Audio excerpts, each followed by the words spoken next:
And we are going. So welcome to another segment of our Mental Health Moments. My name is Linda Golick. I am the Health and Wellbeing Consultant at Bellin Health, and I am so thrilled. Today, I have two amazing licensed behavioral health therapists from our Bellin Health psychiatric area. So we have Hannah Bauer. Hannah, welcome back. Good to see you. Good to see you too.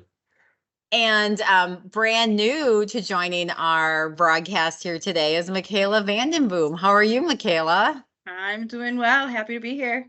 Great. Thanks to both of you. I so appreciate your time in doing these segments. They're so helpful for all of us and for our audience, and particularly our community members and our business partners. So thank you to both of you.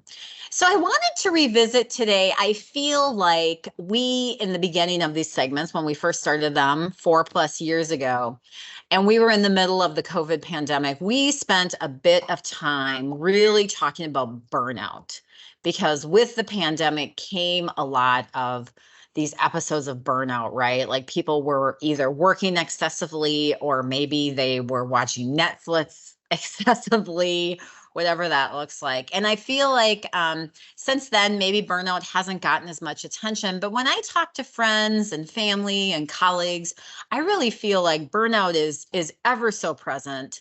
And I think it still is an issue that some people are facing. And so I thought it would be great to have a conversation about that today. So why don't we start out with the term of burnout? And I just want to ask each of you, what do you think burnout means, or what does it look like? So Hannah, why don't we start with you?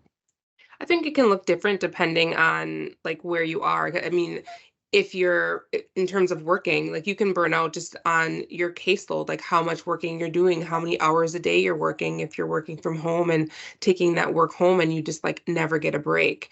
How many hours a day you're working.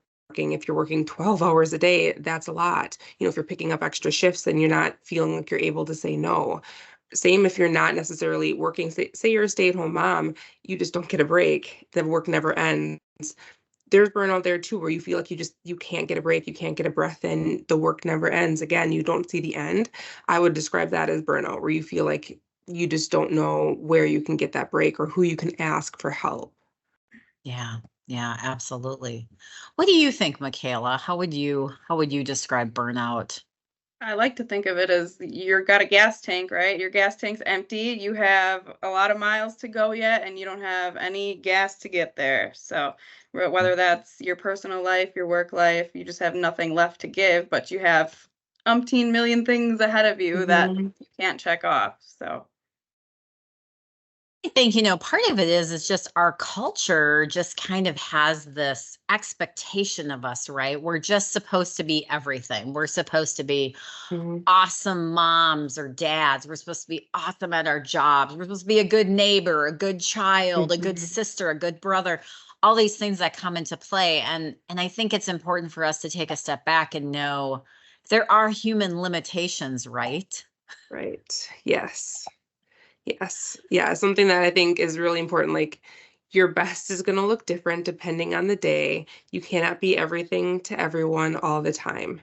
Like it's okay to say no. And it starts really young. Like I see a lot of teenagers, adolescents that feel like they have to do everything. And if they don't, their whole world is going to fall apart. Like just teaching people at a very young age, like you can take a step back. Like that's perfectly acceptable to say, I'm getting to my limit. Like I can recognize that. And I just need a break right now. Yeah. I That ability to go ahead. Yeah, go ahead.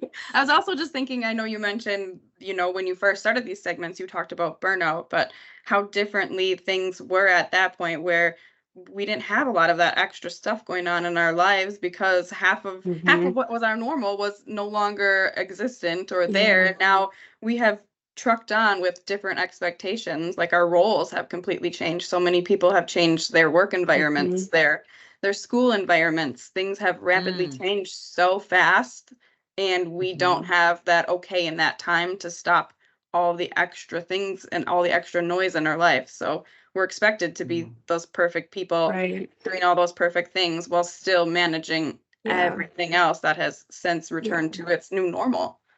Yeah. The expectations haven't changed. Like there's just more. Yeah.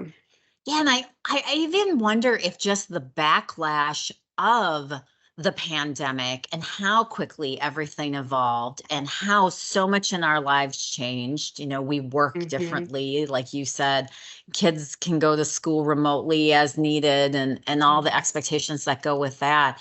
And so it's almost like it has complicated things even more, which I feel like can lead to extra burnout. Yeah. Because I don't think there was ever a pause where there was like, okay, let's collect ourselves. Let's see what we can keep. Let's see what we can get rid of. Let's see what we can improve on. It was just, okay, green light, like, let's just go. And we're taking what worked, what didn't work. We just took it all. And it's just completely overwhelming for everybody. Mhm, mhm. So, how do we start to know? How do we know if we ourselves are in any kind of state of burnout, whether it be professionally or personally? How do we know? What are the indicators? Go ahead, Michaela. I mean, I think for me personally, the biggest thing is just like your mood is going to change, right? Like a Yeah. lot of the Mhm. times you're not going to enjoy the things that you typically would enjoy. You'd have a negative perception on it, a lot of dread usually of coming with tasks that you normally would enjoy, or you're Mhm. going to be lashing out at people or others around you that you normally wouldn't lash out at. Mhm. Yeah. Yeah. Yeah. What And do what you I think, Hannah? tell what I tell a lot of people is like it's really important to just start taking, even if it's just 5 minutes during the day, just to check in with yourself. Like, how am I feeling? Is it taking me a little bit longer to do things than it normally would? Am I more tired than normal? Am I drinking enough water? Am I getting enough sleep? All these little things, like Michaela said, like, am I lashing out? Am I shorter? Are people Mhm. giving me feedback that I'm just not myself? I talk a lot about creating like a support system of people that you actually trust, that if they're giving you feedback, that they're saying, hey, you've seemed off. Like, are you okay? That you're actually going to listen and you're going to stop and say, oh, I'm actually not okay. And you're going to recognize those changes in yourself and then you're going to do something about it. Yeah. And being And it, open to that feedback too. Yes, is a big thing. Mhm. So I think a couple things that even I've noticed about myself, sometimes I just overbook myself in all sorts of different Hmm. ways, and that's just kind of how I've always been wired. But as I've gotten older, what I've learned is like it's okay to then say no Hmm. or to not go to something. You know what? I'm not going to make it out to dinner tonight, or I'm not going to make it to 3 graduation parties on Sunday. I'm going to, Yes.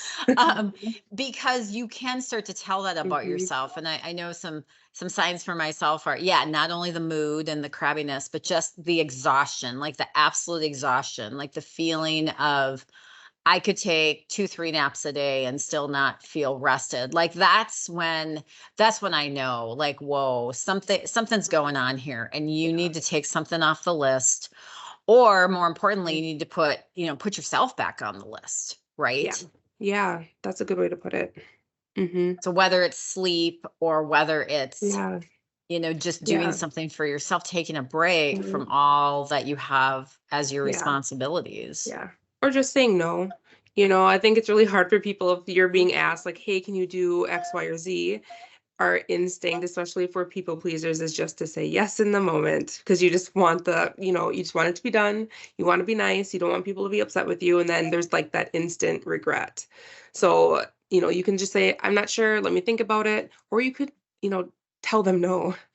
You can say yes in that moment. You can go back and say no. Like, it's so important to have limitations. You can always change your mind. That's not a bad thing. We all have limitations. We can't do everything, and we Yeah. shouldn't. I tell my patients all the time, my two favorite B words are balance and boundaries. You have to Yes. have balance in what you Ah, do in your life, whether it's spending Yes. time with yourself, spending time with others, and then setting those firm boundaries too. Yes. Mhm. You need them. I love that. I love that. So how do we achieve that balance? Like what does, what does that look like, or how can people start to, look at their lives and really dissect it and figure out what they could do to create a little bit more balance? What do you I mean, think, Camilla? that's gonna change. Like I know we mentioned earlier, talking about what we're transitioning to summer, right? So Mhm. that's gonna take a broader perspective on looking at your life, as in like this is just a season right now, maybe, or this is going to be something that's consistent. So let's just say like you're a parent that has kids in soccer, whatever it is. What is my balance and boundaries going to be with that? So Mhm. maybe my balance is on these days we're going to do takeout meals, and that's fine because that alleviates the stress of meal planning on me or whatever that might be. Coming up with that game plan ahead of time so it's not a frantic in the moment. I'm Yeah. stressed, I'm burnt out, Yeah. I'm exhausted, and then everyone else is going to feel the backlash of Yeah. that. Mm. Yeah. And giving yourself the grace to say, like, this is good. Like, the goal is to be fed, make sure everyone's eating and you're getting to everything that you need to get to. Who cares what the food looks like and where it's coming from? You just need food. Yeah. And I do like the idea of thinking about that in terms of summer coming up, because I think, especially here in Northeast Wisconsin, like we have these 12 golden weeks where we're like, it is summer. Yes. I am doing everything. I am going everywhere. And in that way, we can really burn ourselves out, right? Yes. Yes. I'm sure we can speak from everybody. You look at before summer's even here, and like more than half of your weekends are probably packed full already, Yeah. right? Oh, yeah. So, and we don't do that the rest of the year because obviously, like weather permitting, it's not a thing here. But making sure that we don't look at our calendars and think, oh my goodness, what did I just get myself into? Where's my time for me? Where do I get to do the things that I want to do? Yeah, and think about how do you want to spend your summer, right? Like, and I have a friend that always, she was really good about this. She taught me boundaries when I was younger because she was a coworker of mine, and they had a place up north, and she was like, "We don't do other things on the weekend in summer. Like, this is our time. We want to be on the lake. We want to be doing our stuff, and we say no. We say no to graduation parties. We say no to bridal showers." We'll go to a wedding if it's someone close or a family member, but there were boundaries. There were boundaries. And at first, as a young person, I thought, well, that's kind of selfish. I judged it. I really did. But then as I got older, I started to really realize how precious your time is. And you do need to allocate it accordingly. Yeah. And you need to protect it. Yeah. Yeah. Mhm. And nothing is absolute, because you can plan for things, but you can always say no. You can always take time for yourself and you need to prioritize that. So maybe you do have things planned, but you're like, you know what, I'm really burnt out and we've been really busy this week. Or maybe you weren't busy. You're like, this actually feels really nice. Just cancel your plans. You don't owe anyone an explanation. You can just say, you know what, I was planning on going. I'm not going anymore. Sorry. That's it. Yeah, absolutely. Another Absolutely. important thing you mentioned was you judged your person's opinion and their boundaries that they set there, but I think it's important to think about like everyone else has different thresholds of what they want to do, and everyone else has different things that they prioritize in their life that are meaningful. So some people do like to have those busy jam-packed schedules where they're going to every fair or festival around there and that's what they prioritize, and some people prioritize the quiet and the quaint, and that's okay too. Yeah. Yeah. Yeah. It It's doesn't really have important to for make us to sense know to anyone ourselves, else. right? Yeah. And like to be okay with it not making sense to everyone or anyone else.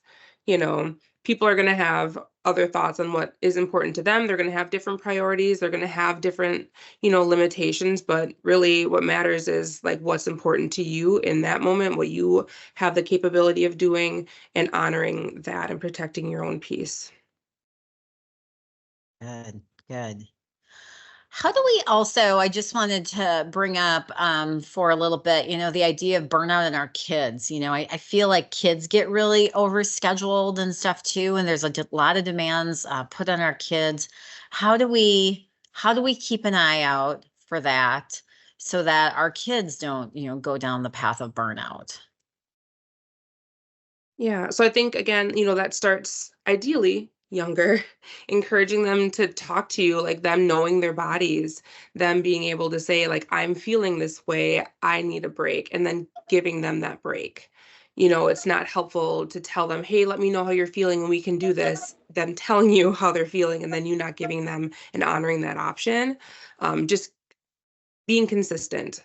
My son he's very good at telling me if he's burnt out and he's done, he's like, I'm staying home, I'm not doing anything, I'm relaxing. And that's what he does. So they're like, Yeah. okay. So he's had like a day home from school. If he's like, I'm done, I need a day. If we're really busy throughout the week, he's like, I just need a day that we're just at home at night and we can just sit and watch a movie or sit outside. I'm like, okay, we can do that. Because kids are very overscheduled. There's a huge emphasis on like sports and club sports and extracurriculars. They need to know their own limits because they cannot rely on someone else telling them their limits, because that's how we get in trouble, right? We can't rely on our boss telling us like, you can handle all of these things, because then we take on way too much and we don't want our kids in that position either. So they need to, they need to know their bodies, they need to know what they can take on, and then we need to listen to them as parents. In addition to that too, I think, that like you said, there's just so much pressure and emphasis on doing all these activities. And as a young kid or just like a teenager in general, they probably want to do it all and be involved in that. So us being parents or guardians or role models for them, setting those limits in a way that is showing them, okay, you get to do XYZ amount of things, whether that's 2 extracurriculars. So you don't sign up for all 4 of the things you want to do, because knowing that they won't be able to handle it. And then in return, we will also be falling apart at the seams too. Yeah. And it's a good time for them to really learn about limitations, right? Yes. Yes. And what that looks like when it kind of does fall apart. And I think having a plan to handle and talking about it as a family, like quitting something, because I think there's a big push preemptively, like we don't quit things. Like if we're a part of a team, if we're part of something, you have to see it through to the end. But like, if you see that your kid is struggling and they are taking on too much, really, what is the benefit? Like at times there's nothing wrong with quitting. If you're at a job and you are stretched too thin and it is not a good fit, you quit, right? You walk away from something that is not good for you. We need to teach kids the same skills. Absolutely. Absolutely. Well, fantastic discussion today. I just appreciate us, really continuing the discussion on burnout, because I think especially in a culture like ours, where there are a lot of pressures, there are a lot of expectations on all of us, in all realms, it's important for us to really be able to reflect and take the time and think about, what's the balance here? What's the balance here? Do I need to set some boundaries? Just important to remind all of us that that is okay. That is okay to set some boundaries and to take care of you, because chances are there's really no one else that can do that for you. So you really have to set that up for yourself. Any final thoughts on burnout today, ladies? Any final thoughts? Anything else you'd like to share with the audience today? I don't think so. Not for me. Okay. All Just the right. biggest thing is if you know yourself best. Yeah. Nobody else knows you or your body or your feelings better than you do. And I think that's important to remember too, because especially, we see what other people are doing and we see it on social media, and this person is out every night of the week. Right.